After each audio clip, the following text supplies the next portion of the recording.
Robert here. As those of you on Twitter may know, I went to a tournament last weekend and this is my report. This was my first Kings of War tournament. I'm going to talk a little bit about getting there and getting back as well, and I'm going to do my two battle reports in separate videos. The tournament was about 130 kilometres away from me. I'm down in Waterford in the southeast of Ireland, and I was going up to a place just below Dublin called Wicklow. This is where things got a bit weird. I went up, took two buses to get up to Dublin the night before, and then about 6:20 in the morning for the 9:30 start of the tournament, I was waiting for a bus to go down to a place called Arklow, which is apparently near Wicklow. So my first bus rolls up and guy opens the door, I go up to him like, can I get onto the bus? And he's like, no. Okay. I'm trying to pay him with like €50 to just get on and let me on. And he's like, first of all, I'm not taking your medal case. Okay.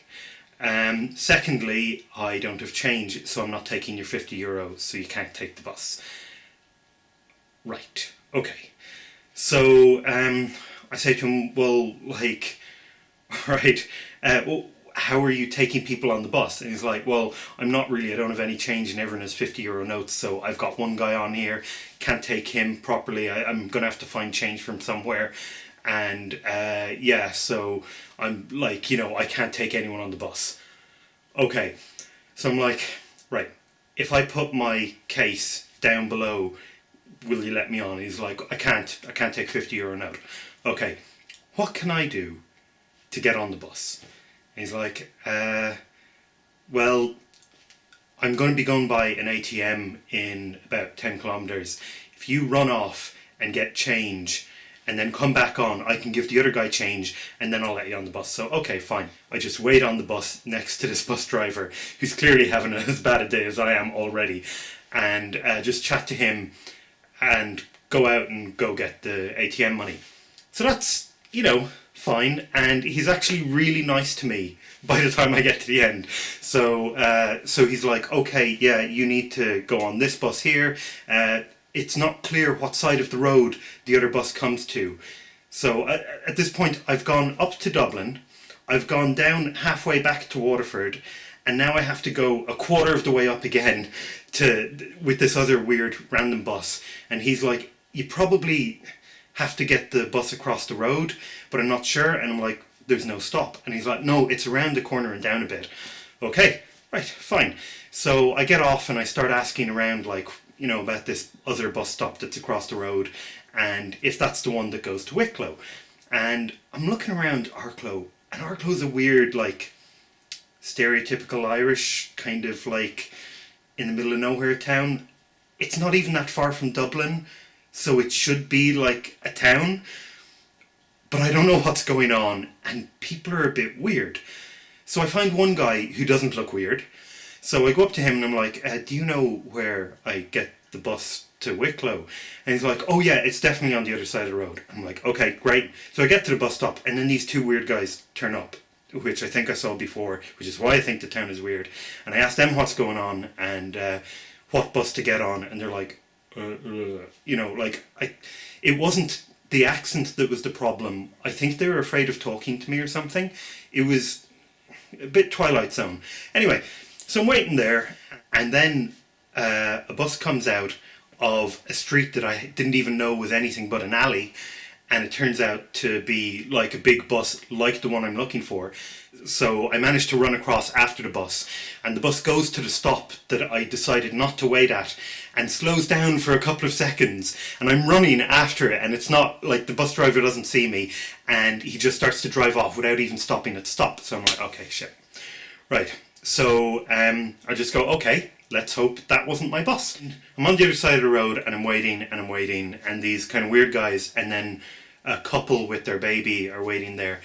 And I didn't think to ask the couple anything because I've already had a few bad successes, failures, trying to get people to give me some information about what to do. So just wait and get on the same bus as them. And I asked the bus driver, where's my bus that's going to Wicklow? And he's like, oh, you missed it. I'm like, oh, okay, so I should go back over to the other side of the road. And he says, no, that's the only bus to Wicklow from Arklow today. Okay. So there is only one bus that goes from a town that's maybe 20 kilometres from another town in a whole day. Yeah, okay, fine. How do I get there? And he goes, you could go to, what was it, Loughlinstown? And I'm like, okay, and then there's a bus that comes by and it'll bring you straight to Wicklow. And I'm like, okay, excellent. So I've now gone up past Wicklow and I'm most of the way back to Dublin at this point at Loughlinstown. And I start chatting to this guy who is, you know, the couple I saw earlier. It's the guy from that couple just waiting at the stop. And I start chatting to him and he's like, oh no, yeah, they're supposed to come in a few minutes, the bus that you want. What else did he say? That basically, you know, I should have been on the other side of the road. He basically was, you know, Captain Hindsight, but he was also really friendly and helpful. So as I'm chatting to this guy, he explains why Arklow is so weird. It turns out that in Arklow there's an open prison, and in this open prison, the prisoners can go away for the weekend or whatever. Everyone except for him and the guy walking the dog that I had seen that morning were actually convicts who who don't get out every weekend. So yeah, not going to Arklow again. And he was like, look, you know, you wait with me, we're getting the same bus, it'll be fine, I'll bring you on the way, it'll be okay. And it goes up to 10 minutes and he's like, okay, well, it's usually 10 minutes late, it's fine, don't worry. I'm like, okay. It gets to 20 minutes, he's like, you know what, it's not coming. Sometimes this happens. So he says, look, you know, best thing to do is go to Bray. Bray is near Wicklow. Let's go there. Okay, fine. So I'm on bus number 1, 2, 3, 4. This will be bus number 5. And the guys just tell me, like, at some stop, we're going to get off, run to the train, and get a train to Wicklow. Okay, perfect. And then as we're driving along, we see a bus ahead of us. And it's my bus. It's the bus that if I had waited an hour in Dublin and then gotten the later bus, which would obviously get me late to the tournament, I could have gotten onto that bus. Okay, fine, excellent. And then we see the bus and it's starting to pull away, so he drives up really quick behind that bus and drops me off, and I run up and I get on the next bus.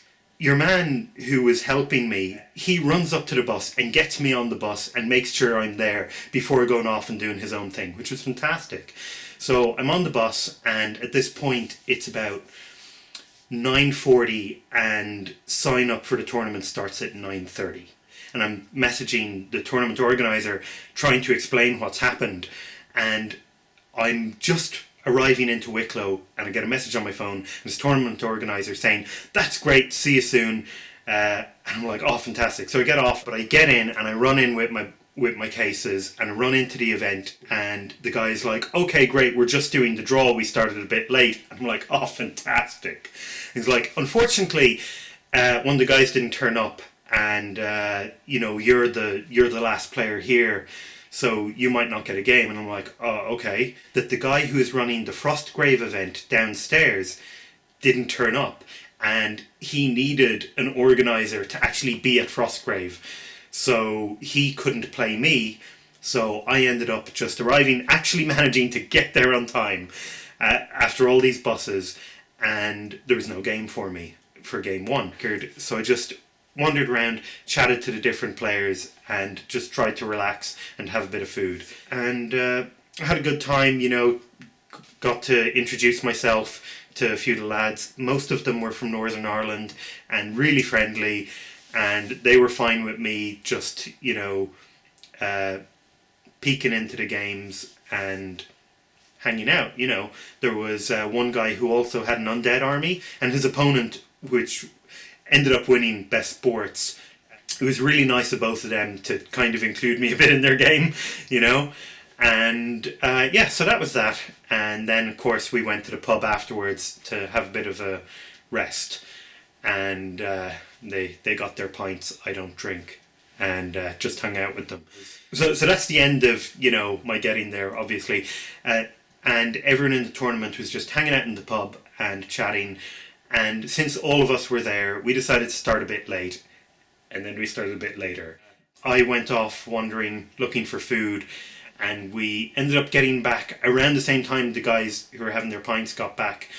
but everyone was late at this point. So at this point I'm like, okay, I've not gotten a game. I really want to get a game in, and we're all starting late. So I played my game. That'll be in my battle report. Ended up only getting 4 turns in. Pretty much everyone only got about 4 or 5 turns in. Had a good game. Finished up. My final round opponent was Richard, who I had been chatting to before and went for food with and all that kind of thing. And I was delighted about this. And then another guy who we were hanging out with a bit, called Simon, was the one who was going to get no opponent in the 3rd round because of the situation with Frostgrave. And we're like, okay, that kind of sucks for him. So I said to the tournament organizer and Richard, how about we just play a 3-player game? And Richard was like, yeah, that's excellent. Tournament organizer was like, yeah, you both actually have a chance at coming 3rd, but if you do that, you can't. And I'm like, okay, fine. And we set up and just had a great time chatting with each other, 3 of us having a laugh, chatting to the other guys who are playing and trying to make sure we get the rules right. So we get about 3 turns or so in and have honestly one of the best games I've had in probably years, honestly. It was a lot of fun. Simon was helping both sides, just swapping over, and Richard and I were having a great time.